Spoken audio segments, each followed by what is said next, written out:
ബ്രഹ്മശ്രീ പെരിയമന ശ്രീധരൻ നമ്പൂരി അവർ, പ്രിയപ്പെട്ട സെക്രട്ടറി ശ്രീ ഭൂപനാഥ് പ്രസാദ്, ഏറ്റവും ആദരണീയരായ നമ്മുടെ ശ്രീധരീയ പഠന കേന്ദ്രത്തിന്റെ convenor Shri K R Prasad, പ്രിയപ്പെട്ട programme coordinator Shri Ratheesh Kumar, professor Shri Sasikumar,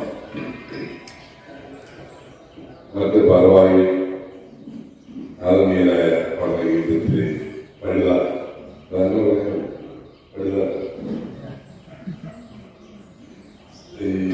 സത്യം പറഞ്ഞ ഇന്ന് വർഷാവസാനം 31 ഇവിടെ ഇങ്ങനെ ഒത്തുകൂടാൻ കഴിഞ്ഞത് എനിക്ക് തോന്നുന്നു ദേവി നിങ്ങളെല്ലാവരും പഠിപ്പിച്ചത്. ഇത് വലിയ ഈ ക്ഷേത്രത്തെ സംബന്ധിച്ചൊരു വലിയ കഥയുണ്ട്. ഇവിടെ 4 ദേവി ഭാഗവത സത്രം കഴിഞ്ഞ ക്ഷേത്രമാണ്. 2019 നമ്മുടെ മഹാമാരിയിൽ തൊട്ട് മുമ്പ് വരെ 4 ദേവി ഭാഗവത സത്രം. കേരളത്തിലെ മുഴുവൻ ക്ഷേത്രങ്ങളിലെ തന്ത്രിമാണ് ഗുരുവായൂരടക്കം ഇവിടെ വന്ന് മഹാഗണപതിയോഗം നടത്തി വിളക്ക് കൊടുത്തി പോയ ക്ഷേത്രമാണ്. ഈ ക്ഷേത്രത്തിന് മറ്റൊരു വലിയ പ്രത്യേകത, കണ്ണൂർ മൃദംഗശേരീശ്വരി ക്ഷേത്രം കഴിഞ്ഞാൽ തിരുവിതാംകൂറിലെ മൃദംഗശേരീശ്വരി ക്ഷേത്രമാണ് 10 കൊല്ലക്കാലം അവതരിച്ചത്. ഇവിടെ പറയാൻ സാധിക്കാത്ത ഒരു കാര്യത്തില്ല. ആ ക്ഷേത്രത്തിൽ വരുന്ന ഞങ്ങളുടെ കണ്ണൂരുള്ള ഇവിടെ വന്ന് പരിപാടി നടത്തുന്ന ഒരു തിരുവിനെ വാച്ചവാദം എപ്പോഴും അദ്ദേഹം വന്നു പോരാ. ഈ ക്ഷേത്രത്തിന്റെ അനുബന്ധ ക്ഷേത്രമാണ് നമ്മൾ താമസിക്കുന്ന കേരളത്തിലെ ഏറ്റവും വലിയ സരസ്വതി വിഗ്രഹം സരസ്വതി ക്ഷേത്രം. അത് നമ്മുടെ മൂകാംബികയെക്കാളുള്ള 5.25 അടി പൊക്കമുള്ള സരസ്വതി, താമരയിൽ നിൽക്കുന്ന സരസ്വതിയുടെ ക്ഷേത്രമാണ്. അപ്പൊ അത്ര പ്രത്യേകതകൾ ഈ ക്ഷേത്രത്തിൽ ഈ വർഷാവസാനം പ്രത്യേകിച്ച് വലിയ ഒരു ചൈതന്യമുണ്ട്. തിരുവനന്തപുരം ഒരുപാട് വ്യത്യാസം. ചൈതന്യം പുറത്തു പോകുമ്പോൾ ചൈതന്യമുള്ളത് നമുക്കിങ്ങനെ ഒരു വലിയ സന്തോഷമാണ്. ചൈതന്യം ഇല്ലാത്തവരുണ്ട്. നമ്മൾ പുറത്തു നോക്കി ഒരാഴ്ച നോക്കാൻ പോകും, പിന്നെ നമ്മളത് നോക്കാറില്ല. പക്ഷെ വളരെ ചൈതന്യമുള്ള ബ്രഹ്മശ്രീ പെരിയ മനസ്സിൽ നമ്പൂരിൽ അവരുടെ എത്താൻ അദ്ദേഹത്തോടൊപ്പമുള്ള എല്ലാ പഠിതാക്കളും കൂടെ എത്തിച്ചേരാൻ ഈ ജില്ലയുടെ വിവിധ ഭാഗങ്ങളുള്ളവരാണ്. നേരത്തെ സാധാരണ ഈ ജില്ലയുടെ വിവിധ ഭാഗങ്ങളിൽ നിന്ന് പഠിതാക്കൾ കൃത്യം 6 മണിക്ക് മുമ്പ് ഇവിടെ എത്തിച്ചേർന്നു. അത് വലിയ അത്ഭുതമാണ്. ഇവരൊക്കെ ഇദ്ദേഹമൊക്കെ ഇതിന്റെ പ്രധാന സംഘാടകരൊക്കെ ഇതിലുണ്ട്. എന്നെ സംബന്ധിച്ചാണെങ്കിൽ രാവിലെ 7 മണിക്ക് വരിക എന്ന് പറയുന്നത് വലിയ അത്ഭുതമാണ്. അങ്ങനെ നമ്മളൊക്കെ ഒരു ജീവിതചര്യയുണ്ട്. രാവിലെ ആരെങ്കിലും കുറെ ആൾ കാണാൻ ഇറങ്ങിയവരൊക്കെ വരുമ്പോഴത്തേക്ക് 9 മണി 10 മണിയാണ്. പക്ഷെ എന്റെ ഭാര്യ രാത്രി പോലും ഉറങ്ങാതിരിക്കുകയാണ്. ഇന്ന് രാവിലെ ഇവിടെ പരിപാടി പുതുതായിട്ട് പോകണം, അത് അവരുടെ ഇന്നലെ വന്നിട്ട് സംഘടിപ്പിക്കുകയാണ് പറഞ്ഞ് പുള്ളിയെ രാവിലെ 6 മണിക്ക് വിളിച്ചുകൊണ്ടിരിക്കും. ഇതിലാണ് ഞാൻ പറഞ്ഞത് ഞാൻ 7 ആവുമ്പോൾ എത്തിക്കണം. ഇങ്ങനെ സംഘടിപ്പിച്ച നിങ്ങളെല്ലാവരും വളരെ ആത്മാർത്ഥമായി ഞാനെന്റെ നന്ദി, കടപ്പാട്, സ്വാഗതം ഒക്കെ പറയും. ഞങ്ങൾ ആദ്യമായി വന്ന് പ്രസംഗങ്ങളിൽ നിങ്ങളെ സ്വാഗതം ചെയ്യും. സംഘാടനം പറയുന്നതെല്ലാം വളരെ വേണ്ടപ്പെടാണ്. അവരെല്ലാം ആത്മാർത്ഥമായ ഒരു പ്രവർത്തനത്തിന് ആത്മാർത്ഥമായി നന്ദി പറയും. കാരണം എനിക്ക് അതേപോലെ വലിയൊരു സംഭവം എന്നെ ക്ഷണിക്കുമ്പോൾ ഈ നോട്ടീസിന്റെ തരുമ്പോൾ എനിക്കറിയില്ല, ഞാൻ നോക്കാറുണ്ട്. അതേ ഇവിടെ തരുമ്പോ ഒന്നും എനിക്കറിയില്ല. ഈ നോട്ടീസിന്റെ ഉള്ളതൊന്നും എനിക്കറിയില്ല. ഈ ഇന്നത്തെ സമ്മേളനത്തിന് ഏറ്റവും വലിയൊരു പ്രത്യേകത എന്നോട് പോലും പറയാതെ എന്റെ പേര് വെച്ച് നടക്കുന്ന ഒരു ചടങ്ങ് രാവിലെ ഇത് വളരെ ഗംഭീരമായി നടത്തിയത് ഒരിക്കലൂടെ എന്റെ സംഘാടകരെല്ലാം ഞാൻ ആത്മാർത്ഥമായി ഇവിടെ തുടങ്ങുന്ന ഒരു സംഭവം അത് ഞങ്ങളുടെ ജീവിതത്തിൽ ഒരിക്കലും നടക്കാത്ത സംഭവമായി മാറും. അടുത്ത വർഷം എത്തുമ്പോൾ നമുക്ക് 1ാമത് വാർഷികങ്ങളുള്ളത് തുടങ്ങിയത് 1ാമത് വാർഷികം. ഇവിടെ എല്ലാം നിറഞ്ഞു കവിയുന്ന ഭക്തജനങ്ങളെ കൊണ്ട് നിറയുന്ന ഒരു വലിയ സംഭവമാക്കി മാറ്റാൻ കഴിയും. ഇങ്ങനെ കഴിയും. കാരണം അതിനെ കുറിച്ച് പറഞ്ഞാൽ കൃഷ്ണനെ ഭഗവാൻ ശ്രീകൃഷ്ണനെ ആരും ഈശ്വരനായി കാണാറുണ്ട്. നമ്മുടെ കൂടുള്ള ഒരാളായി നമ്മുടെ മനസ്സിൽ മനസ്സിലുള്ള ഒരാളായി നമ്മുടെ മകനായിട്ടോ ജ്യേഷ്ഠനായിട്ടോ ഒക്കെയാണ് നമ്മൾ എപ്പോഴും ശ്രീകൃഷ്ണ കഥ. ശ്രീകൃഷ്ണ കഥകൾ എത്ര കേട്ടാലും ആർക്കും അറിയാവും. ഓരോ തരത്തിലാണ്, ഓരോ രൂപത്തിലാണ്, ഓരോ ഭാവത്തിലാണ് ആ ശ്രീകൃഷ്ണന്റെ കഥകൾ ഏറ്റവും ഭംഗിയായി അവതരിപ്പിക്കുന്ന തുല്യം.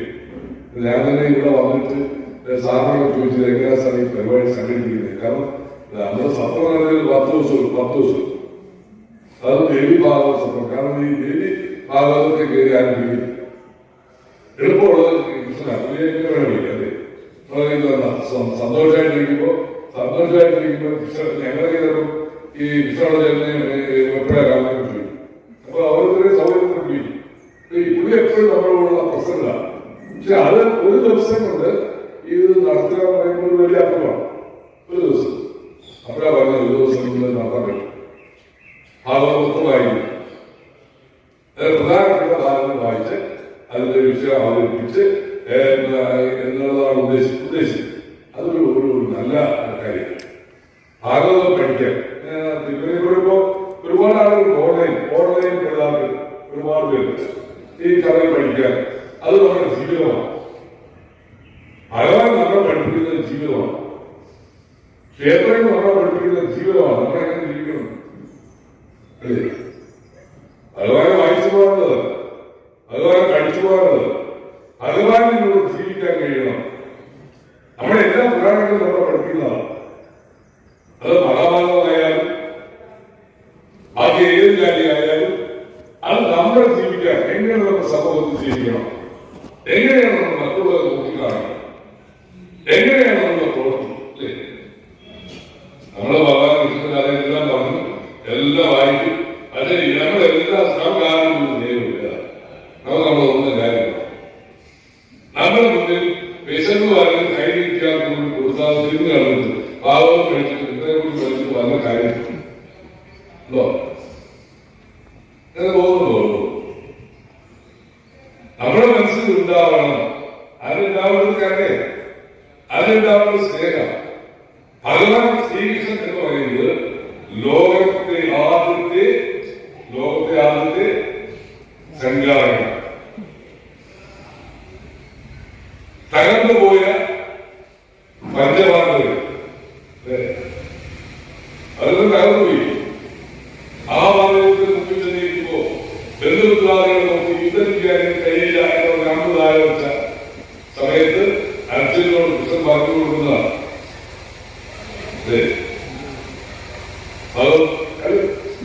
ഭഗവത്ഗീത. ആ ഭഗവത്ഗീതയിലുള്ള 5 ബന്ധങ്ങൾ തകർന്നു. ഞാൻ യുദ്ധം തോന്നുകയാണ്.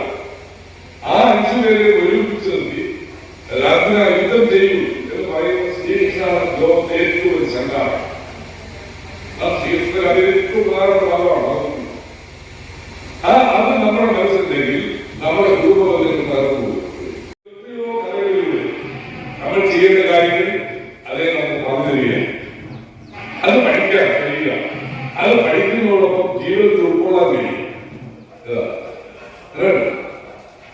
അത് നമ്മുടെ ജീവിതത്തിൽ ഉൾക്കൊള്ളാൻ കഴിയണം. നമുക്ക് സ്നേഹിക്കാൻ കഴിയണം, നമുക്ക് ഒരുമിച്ച് നിൽക്കാൻ കഴിയണം. നമ്മുടെ മനസ്സിൽ നിന്ന് മാറുന്നത് പുച്ഛമാണ്. നമ്മുടെ മനസ്സിൽ മാറുന്നത് പുച്ഛമാണ്. നമ്മുടെ മനസ്സിൽ വേണ്ടത് ഒരുമയാണ്. എല്ലാവരെയും ഒരുമിച്ച് കൊണ്ടുപോകാൻ, സ്നേഹിക്കാൻ, ജീവിതം വളരെ സന്തോഷകരമായി ആനന്ദകരമായി കൊണ്ടുപോകാൻ കഴിയണം. ചെറിയ നിമിഷങ്ങൾ പോലും സന്തോഷകരമായി കൊണ്ടുപോകാൻ കഴിയണം. ചെറിയ നിമിഷങ്ങൾ പോലും ദുഃഖകരമായി കൊണ്ടുപോകാൻ കഴിഞ്ഞിട്ട് കൃഷ്ണനെ കുറിച്ച് പറഞ്ഞത് വല്ല കാര്യം. കൃഷ്ണന്റെ മുഖത്ത് ചിരി അല്ലാതെ നിങ്ങളാരെങ്കിലും എന്ത് സംഭവം നടക്കുമ്പോഴും ആ മുഖത്ത് ചിരിയാണ്. ആ ശ്രീകൃഷ്ണനെ ഉൾക്കൊണ്ട് പഠിക്കുന്ന നിങ്ങൾക്കെല്ലാം നല്ല കൈസാധനങ്ങളുണ്ടാവട്ടെ, നല്ല മനസ്സുണ്ടാവട്ടെ, നല്ല സംഘാടക ശക്തി ഉണ്ടാവട്ടെ, നല്ല പ്രവർത്തനം ഉണ്ടാവട്ടെ എന്ന പ്രാർത്ഥനകൾ വളരെ അഭ്യർത്ഥിക്കുന്നു. നിങ്ങളെല്ലാം കാണാൻ ഞാനിപ്പോൾ തിരുവനന്തപുരം ഉപയോഗിച്ചു വന്നു. ഞാൻ പറയാം അവിടെ ചെന്നപ്പോഴാണ് അതിനപ്പുറത്തെല്ലാം കൂടുതലാവുന്നത്. എങ്ങനെ കയറി പോകുമ്പോ നദിയുടെ ഓക്സിജൻ കയറി പോകുമ്പോൾ ആ നദിയെ പറ്റി ചെറുപ്പം പുസ്തകമായി നദികൾ. ആ നദിയുടെ അപ്പുറത്തെല്ലാം കുടുവാണ്. ഹിന്ദു ആയാലും ബ്രാഹ്മണായാലും എല്ലാ കളപ്പോട്ട് വന്നു ഇത്രയും സ്നേഹമുള്ള ആളുകളെയും നാം എപ്പോഴും മനസ്സിലാക്കുന്നത് കണ്ണൂർ പിന്നെ കാസർഗോഡ് ആ വാർത്തയിൽ നിൽക്കുമ്പോൾ ഞങ്ങളുടെ വലിയ സ്നേഹം അവരുടെ ഭാര്യയും വലിയോ അത് ഇവരുടെ ഭാര്യകളൊന്നും അവരുടെ ഒരു സ്നേഹം അവർ കാണാൻ അവരുടെ മനസ്സിൽ കളവില്ല ഇവിടെ നമ്മൾ പഠിക്കുന്നത് സാധാരണ പഠിപ്പിച്ചു നമ്മളെ അങ്ങനെ എല്ലാ പണികളാണ് ഈ നിർമ്മാണം. അതുകൊണ്ട് തിരുമേനി കൂടുതൽ വിവരങ്ങളിൽ ഇവിടെ വന്നു. ഇവിടെ അദ്ദേഹത്തെ നമ്മുടെ തിരുമേനി തന്നെ സ്വീകരിച്ചു. കൂടുതൽ വിവരങ്ങളിൽ കാരണം ശ്രീ കഴിയാൻ കൂടുതൽ വിവരങ്ങളിൽ എത്തിച്ചേരാം. ഏരിയയുടെ അനുഗ്രഹം ഉണ്ടാവട്ടെ. നിങ്ങളുടെ പള്ളാത്തിൻ്റെ എല്ലാ പ്രാർത്ഥന ഉണ്ടാവട്ടെ. പ്രാർത്ഥനകളുണ്ട്. ശ്രീധരീയം പറയുക നല്ല പേരാ. ശ്രീധരീയം പറയുക എല്ലാ പേരാണ് നല്ല ദുഃഖത്തിൽ ആശംസകൾ. എന്തുകൊണ്ട് ഈ അവസാനിക്കാൻ അടുത്ത വർഷം കൂടുതൽ സുന്ദരമായിട്ടില്ല ദയാവട്ടെ പ്രാർത്ഥനകളുണ്ട്. ഇതെല്ലാ സംഘാടകരെയും ഒരിക്കലുള്ള അഭിനന്ദിച്ചു. നമുക്ക് സ്നേഹിച്ച കലകളുകൊണ്ട് നമ്മുടെ ഹൃദയം ലളിതമാക്കാൻ ഇനിയുള്ള നിമിഷം കഴിയട്ടെ എന്ന പ്രാർത്ഥനകളുണ്ട്. ഈ ചടങ്ങ് ഔപചാരികമായി ഉദ്ഘാടനം ചെയ്തതായി പ്രഖ്യാപിക്കുന്നു. നമസ്കാരം.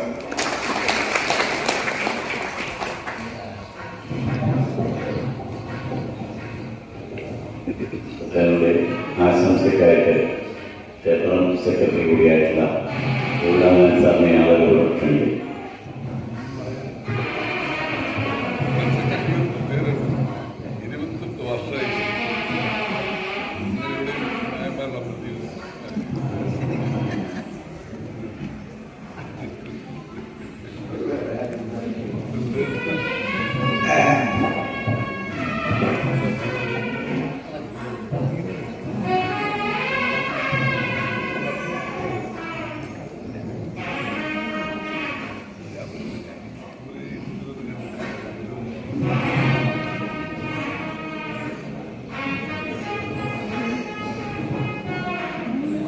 ബഹുമാനായ ആചാര്യൻ ബ്രഹ്മശ്രീ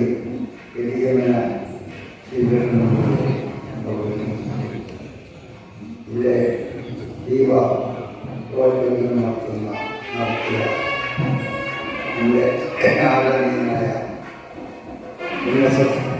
ഡയറക്ടറോട് നമ്മൾ ഈ ക്ഷേത്രത്തിൻ്റെ പ്രസിഡന്റുമായ ശ്രീ മണ്ഡലത്തിൽ ആചാര്യനോടൊപ്പം എത്തിയിട്ടുള്ള അതിഥികൾ, ഈ യജ്ഞം സാധ്യമാക്കാൻ എത്തിച്ചേർന്നിട്ടുള്ള ഭക്തജനങ്ങൾ, ശ്രീധരീയ പഠന പത്രത്തിൻ്റെ ഭാരവാഹികൾ,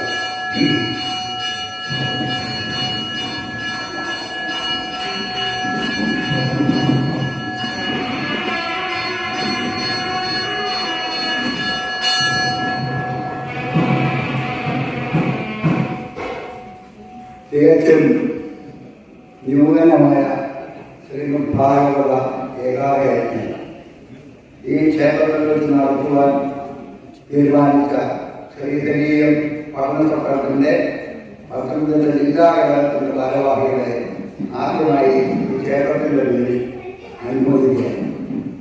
ഈശ്വര സാക്ഷാത്കാരം മുൻനിർത്തി പ്രവർത്തിക്കുന്ന ഒരു ഭക്തജനങ്ങളുടെ കൂട്ടായ പ്രവർത്തനം കൊണ്ട് മാത്രമേ ഇതുപോലൊരു പരിപാടി അതിൻ്റെ പൂർണ്ണതയിൽ എത്തുകയുള്ളൂ. ഈ യജ്ഞം പൂർണ്ണതയിലെത്താൻ ഈ ക്ഷേത്ര ഭാരവാഹികൾ നിലയിൽ തുറന്ന മനസ്സോടെ എല്ലാവിധ ആശംസകൾ നേരുന്നു.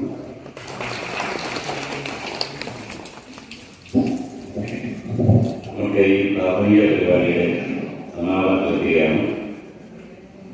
എല്ലാവർക്കും ഔപചാരികമായി പ്രതിനിധികളായി ശ്രീമതി സുധ തിരുവല്ല അവരുടെ ക്ഷണിക്കുന്നു.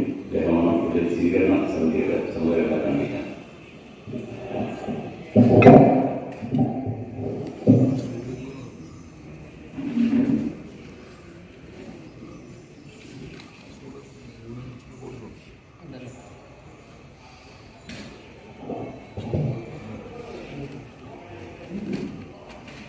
ഇവിടെ എത്തിച്ചേർന്നിരിക്കുന്ന എല്ലാ സുഹൃത്തുക്കൾക്കും എൻ്റെ വിനീത നമസ്കാരം. ഞാന് നമ്മുടെ തിരുമേനി ആചാര്യൻ ആലപ്പുഴയിൽ സത്സംഗം വെച്ചിട്ടുണ്ടായിരുന്നു. അതിൽ ഞാനൊന്ന് പങ്കെടുക്കാനിടയായി. ആ ഒരു കാരണമാണ് നമുക്കിപ്പോ ഇവിടെ ഒന്ന് കൂടാനായിട്ട് ഇടയായത്. ഞാനിത് പങ്കെടുത്ത് കഴിഞ്ഞിട്ട് ഞാൻ ഗ്രൂപ്പിലിട്ടു, ഞാൻ തിരുമേനി സത്സംഗത്തിൽ പങ്കെടുത്തു. നമുക്ക് പത്തനംതിട്ട ജില്ലയിലൊന്ന് വിളിച്ചാൽ എന്താ എന്നൊരു ചോദ്യം മാത്രമേ ഉണ്ടായിരുന്നുള്ളൂ. എല്ലാവരും അത് കൈയടിച്ച് പാസ്സാക്കിയതുപോലെയാണ്. നമുക്ക് തിരുമേനിയെ വിളിക്കാം, തിരുമേനിയുടെ ദിവസം നമുക്ക് ചോദിക്കാം. അപ്പോൾ അങ്ങനെയാണെങ്കിൽ നമുക്കൊരു ദിവസം ഒന്ന് ഒത്തുകൂടി ഒരു തീരുമാനം എടുക്കാം എന്ന് പറഞ്ഞ പ്രകാരം ഇവിടെ പന്തളത്ത് തന്നെ നമ്മൾ ഒരു ദിവസം ഒത്തുകൂടി തിരുമേനിയെ വിളിക്കാമെന്നും നമുക്ക് കാര്യങ്ങളൊക്കെ നടത്താമെന്നും ഒരു തീരുമാനം എടുക്കുകയാണ് ഉണ്ടായത്. അന്നേരം നമ്മുടെ രതീഷും ദിവ്യമോളും ഇവിടെ എത്തിച്ചേർന്നപ്പോൾ അവര് പറഞ്ഞ് നടത്തുന്നാൽ ഈ ക്ഷേത്രം നമുക്ക് അതിനായിട്ട് ഉപയോഗിക്കാം. ഞങ്ങൾ നേരത്തെ ഇവിടെ നാരായണീയം നടത്തിയിട്ടുണ്ട്, അതുകൊണ്ട് നമുക്കിവിടെ നിന്ന് ചോദിക്കാം എന്ന് പറയാം. ഉടൻ തന്നെ എല്ലാവരും കൂടെ ഇവിടെ എത്തിച്ചേർന്ന് ഇവിടെ ചോദിച്ചപ്പോഴത്തേന് ഒരു മഴയും കൂടാതെ ഈ ക്ഷേത്രാങ്കണം നമുക്ക് വിട്ടുതരികയാണ് ചെയ്തത്. പിന്നെ നമ്മുടെ ആചാര്യന് എന്തെല്ലാം തിരക്കുണ്ടായിട്ടും സത്യം പറഞ്ഞ ഒരു സപ്താഹത്തിന്റെ ദിവസമാണ് ഇപ്പൊ നമുക്കിവിടെ ചെലവാക്കാനായിട്ട് കിട്ടിയിരിക്കുന്നത്. ആചാര്യം വന്നിട്ട് ഇപ്പൊ 2 ദിവസമായി, ഈ നാളെ പോകാൻ പറ്റുള്ളൂ. അപ്പോ ഒരു സപ്താഹത്തിന്റെ ദിവസം നമുക്ക് വേണ്ടിയിട്ട് ഇവിടെ ചെലവാക്കി. ഇത്രയും ദൂരെ കാസർഗോഡ് ഇവിടെ വന്ന് നമ്മൾ ആദിത്യം സ്വീകരിച്ച് നമുക്ക് എല്ലാ അനുഗ്രഹങ്ങളും തരുന്ന ആചാര്യനും അദ്ദേഹത്തിന്റെ പത്നിയും രണ്ടുപേർക്കും ശ്രീധരിയം കുടുംബാംഗങ്ങളോട്